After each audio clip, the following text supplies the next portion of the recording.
Assalamualaikum warahmatullahi wabarakatuh. Shalom, Om Swastiastu, Namo Buddhaya, salam kebajikan dan salam sejahtera untuk kita semua. Perkenalkan, nama saya Siti Nurul Agustiani dengan nomor NPM 207052642 dari kelas A1 untuk mata kuliah Sistem Manajemen Keselamatan dan Kesehatan Kerja. Di sini saya akan menjawab pertanyaan dari Bapak Erwin Ananta selaku dosen pengampu mengenai apa saja yang saya dapatkan selama 1 semester pada mata kuliah Sistem Manajemen Keselamatan dan Kesehatan Kerja. Nah, yang saya dapatkan dari mempelajari Sistem Manajemen Keselamatan dan Kesehatan Kerja ini ialah saya memahami betapa pentingnya penerapan SMK 3 pada suatu perusahaan secara keseluruhan dalam upaya pengendalian risiko yang berkaitan dengan kegiatan kerja. Menurut Peraturan Pemerintah Nomor 50 Tahun 2012 tentang penerapan SMK 3 dilakukan berdasarkan kebijakan nasional. Terdapat 5 prinsip dasar, yaitu yang pertama, menentukan kebijakan K3. Perlu diketahui bahwa tidak semua perusahaan dapat menerapkan SMK 3. Pada PP 50 Tahun 2012 pada pasal 5 ayat 2, penerapan SMK 3 ini diwajibkan kepada perusahaan yang mempekerjakan pekerja atau buruh paling sedikit 100 orang dan perusahaan yang mempunyai pekerjaan dengan tingkat potensi bahaya yang tinggi. Untuk kebijakan ketiga yang dibuat paling sedikit itu memuat visi perusahaan dalam hal ketiga, ada tujuan perusahaan, ada komitmen dan tekad melaksanakan kebijakan ketiga, ada kerangka dan program kerja yang mencakup kegiatan, lalu ada perusahaan secara menyeluruh yang bersifat umum dan operasional. Yang kedua adalah perencanaan K3 berdasarkan PP 50 tahun 2012 tentang penerapan Sistem Manajemen Keselamatan dan Kesehatan Kerja. Rencana K3 yang disusun dan ditetapkan oleh pengusaha dengan mengacu pada kebijakan K3 yang telah ditetapkan dengan mempertimbangkan hasil penelaahan awal, lalu ada identifikasi potensi bahaya, penilaian dan pengendalian risiko, lalu ada pengaturan perundang-undangan dan persyaratan lainnya serta sumber daya yang dimiliki. Lalu ada perusahaan yang menyusun rencana SMK 3 harus melibatkan para pihak seperti ahli keselamatan dan kesehatan kerja, lalu ada panitia pembina K3 atau biasa disingkat dengan P2K3, lalu ada wakil pekerja atau buruh, serta ada pihak lain yang terkait pada perusahaan. Nah, isi dari rencana K3 ini disusun dalam bentuk dokumen, paling sedikit itu memuat tujuan dan sasaran, ada skala prioritas, lalu ada upaya pengendalian bahaya, lalu ada penetapan sumber daya, serta ada jangka waktu pelaksanaan dan indikator pencapaian, dan yang terakhir ada sistem pertanggungjawaban. Dan yang ketiganya ada pelaksanaan rencana K3 dari poin 2 tersebut, dan pada poin pelaksanaan ini akan dilaksanakan. Dan yang ketiga ini ada pemantauan dan evaluasi kinerja K3. Pemantauan dan evaluasi kinerja K3 ini sebagaimana yang dimaksud melalui pemeriksaan, pengujian, pengukuran, dan audit internal SMK 3 dilakukan oleh sumber daya manusia yang berkompeten.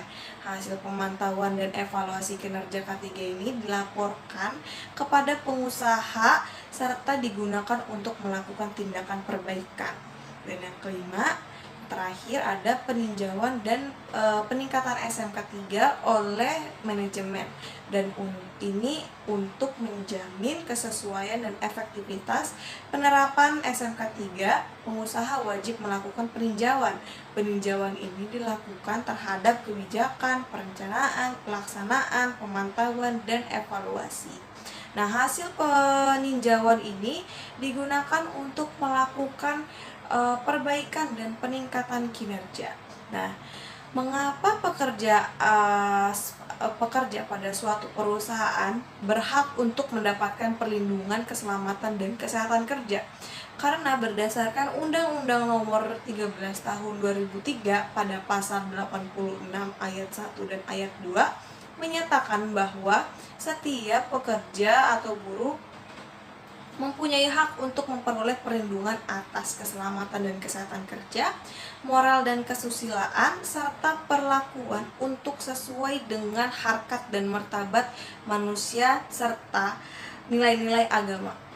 Dan ayat 2, untuk melindungi keselamatan pekerja, buruh, guna mewujudkan produktivitas kerja yang optimal, diselenggarakan upaya keselamatan dan kesehatan kerja.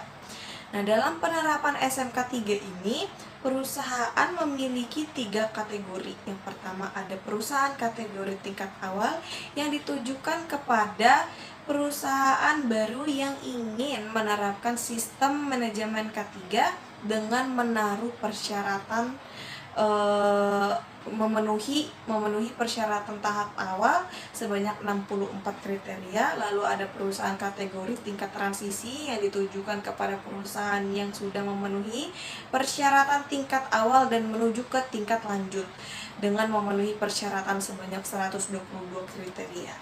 Dan yang ketiga ada perusahaan kategori tingkat lanjut yang ditujukan kepada perusahaan yang telah memenuhi persyaratan tingkat awal dan tingkat transisi dan menerapkan SMK 3 dengan memenuhi persyaratan sebanyak 166 kriteria.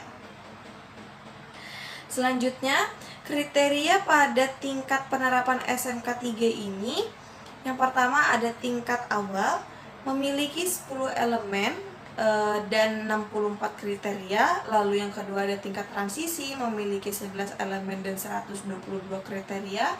Yang ketiga ada tingkat lanjut memiliki 12 elemen dan 166 kriteria. Nah, untuk 12 elemennya ini dari keseluruhan tingkat penerapan SMK 3 ini yang harus dipenuhi ini adalah yang pertama pembangunan dan pemeliharaan komitmen, yang kedua ada strategi pendokumentasian, yang ketiga ada peninjauan ulang desain dan kontrak, lalu yang keempat ada pengendalian dokumen, ada yang kelima ada pembelian, dan ada yang keenam ini ada keamanan bekerja berdasarkan SMK 3. Lalu yang ketujuh ada standar pemantauan, yang kedelapan ada pelaporan dan perbaikan, yang kesembilan ini ialah pengelolaan material dan perpindahannya. Dan yang ke-11 ini yang ke-10 pengumpulan dan penggunaan jasa, yang ke-11 ada audit SMK 3, dan yang ke-12 ada pengembangan keterampilan dan kemampuan. Dan adapun tingkat penerapan SMK 3 berdasarkan sifatnya. Yang pertama ada kategori kritikal, yang kedua ada kategori mayor, dan yang ketiga ada kategori minor. Selanjutnya, ada pula tingkat pencapaian penerapan SMK 3 yang dilakukan oleh perusahaan dalam pemenuhan kriteria SMK 3 berdasarkan penilaian hasil audit. Yang pertama ada tingkat penilaian penerapan kurang, yaitu dari skor 0 sampai 59%. Perusahaan diberikan penilaian penerapan kurang apabila pencapaian kategori kriteria atau persyaratan dikatakan kurang pada hasil audit. Yang kedua ada tingkat penilaian penerapan. Perusahaan dikatakan baik apabila hasil audit pada saat pemeriksaan secara keseluruhan dan mendapatkan nilai skor 60-84% terhadap pencapaian kategori, kriteria ataupun persyaratan yang telah ditentukan. Yang ketiga ada tingkat penilaian penerapan memuaskan. Itu ialah perusahaan yang melakukan penerapan sistem manajemen K3 dan lolos dalam hasil audit serta mendapatkan skor 85-100%. Maka perusahaan tersebut telah melakukan persyaratan dengan sangat sempurna dan akan mendapatkan sertifikasi yang sangat bagus. Nah, untuk kesimpulan, SMK 3 ini atau Sistem Manajemen Keselamatan dan Kesehatan Kerja sangat penting diperlukan dan sangat penting karena meningkatkan efektivitas pada keselamatan dan kesehatan kerja yang terencana, terukur, terstruktur, dan terintegrasi. Yang kedua, mencegah penyakit akibat kerja dan menciptakan tempat-tempat kerja yang aman, nyaman, dan efisien untuk mendorong produktivitas. Itu saja yang dapat saya sampaikan. Kurang lebihnya mohon maaf. Wassalamualaikum warahmatullahi wabarakatuh.